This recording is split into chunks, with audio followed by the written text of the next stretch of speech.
Hey, what is going on, everybody? How are you all doing today? I hope you all having a great day, and if you're not, then hopefully you'll have a better tomorrow. So, today, what I wanted to bring into this discussion would be something very interesting.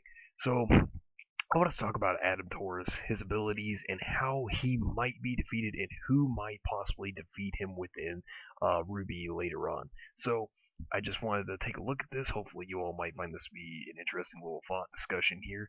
And so, we'll also be discussing his style, how he fights, his semblance. So, we're going to talk about all of this. And talk about his potential weakness in all of the situation to make him vulnerable in a fight. So, let's talk about this. Let's look into it and let's see how it all goes, alright? So, let us begin. So now, as we know, Adam Taurus is a pretty big figure as a villain, considering that he is, a part of the White Fang and leading them pretty proficiently within a very, well, creepy manner, considering he's very sadistic and, is a sociopath pretty much, And the thing about this guy is, he thinks what he's doing is right.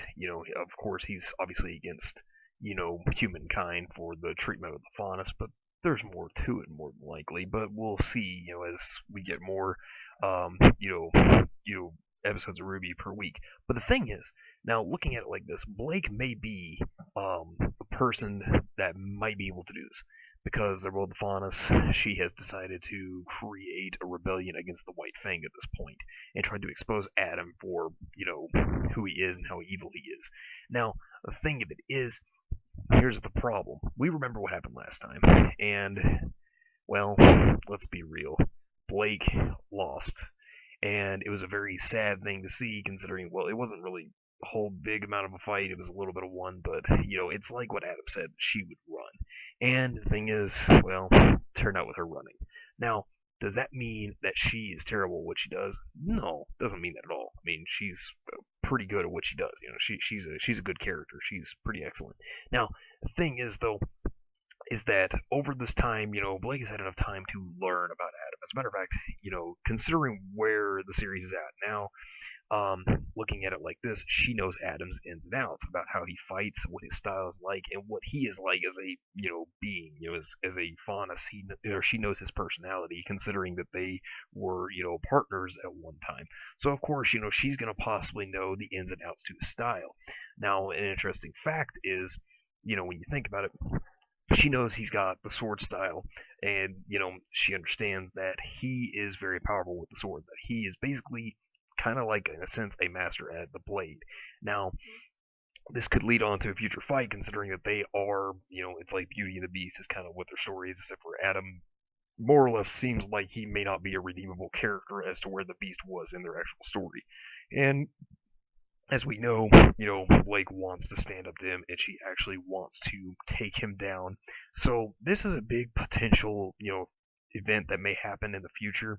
And besides, honestly, she is one of the most likely people to take down, or well, beings, because she's a faunus, but she's one of the most likely characters to actually take down Adam. Now, of course, I do believe that there is one other potential character that could come back in to beat Adam. Now, of course, this character is a main character in the series, but at the moment, when they come into the scene that has to do with Adam, I think that person is Yang. Now, the reason why I say Yang is because, of course, during the fall of Beacon, that's when Yang encountered Adam for the very first time. And here's the interesting thing. Of course, she was going to save Blake because of, Adam obviously, going out to, take her down. And as he explained, he was going to hurt the people that she cared about, or, which could even go down to killing them, which is, it's awful, which he's the kind of person who would go that far. I mean, seriously, he cut her arm off. I mean, he beat Yang, cut her arm off. But the interesting thing is that I don't think, because, we have Yang's PTSD. It really put her down. And, from what we saw, she still has a hard time with this. And of course, this could lead on to actual, thoughts between her wanting to get back at Adam for what he did. Now, of course, not just to Blake, but to also her as well. Now, of course, this could come to a realization that she needs to take him out as well. And the thing of this is that we know Yang as a character. She is the kind of character to hold a grudge per se. Like it may not be like openly all the time to see the grudge, but she has those moments where she gets angry at something and she wants to basically just beat the crap out of it because that's just who she is. But now this goes on to the thing though. If she were to give in to her anger, the problem is it could result within the same way. And as we saw, because she did give in to her anger at that moment, she was beaten by Adam, and obviously her arm was amputated in the process. Now, but I do believe that Yang could also be a potential suspect for doing this. And the other reason is because what she learned from Tai Yang actually helped her as a character. Now we will hopefully, because maybe this will help her see like what her old personality was. Maybe it won't have to be through brute force, but maybe another way to be able to beat them without having to rely upon just anger solely. Now, I find that to be a way that it could be possible for Yang to beat him because she trained with her father and she learned that from what they showed us in volume 4, they showed us that she was a lot like her mother in the area of stubbornness. Now stubbornness can lead to a lot of problems, so Yang could actually, if she gets past who she used to be, and as she matures and grows more, her fighting style as well as herself will learn more.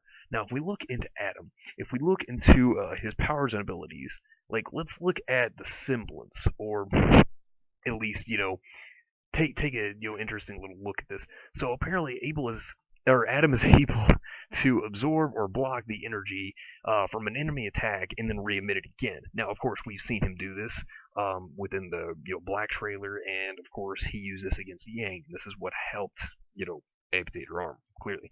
Now, of course, the thing is that he literally can absorb this energy, and this is actually a very, very big threat here. That makes him very powerful, and of course, it's just an interesting way because he's able to counter attacks. Now, do I think that Blake or Yang could actually learn how to counter him? Of course, he does have one very weak point, but I'll get to that in just a moment. Now, he uses a style known as Aido. Now, Aido is a Japanese sword fighting technique, which it involves quickly unsheathing for the sword for a rapid attack, and then sheathing it again. Now, of course, we know that with Adam, from what we've seen with him, the thing is he does have one vital spot though. Now, of course, it takes a calm demeanor to use this, but Adam does seem like the kind of individual to let anger get the best of him, and anger could be the thing that could actually be his downfall. On top of this, the moment that he has to take the energy in to use his attack whenever he absorbs energy, that's a terrifying thing. So if you think about it, that could be an opening to actually take him out as well if he doesn't get it charged enough. But this is all just a thought. This is all just a discussion. Let me know what you all think down below. And these are the characters I see that have the most, reason to actually take Adam out. Now, there could be other characters. If you all think there's anyone else, you let me know down in the comments down below. And I hope you all have a great and excellent day.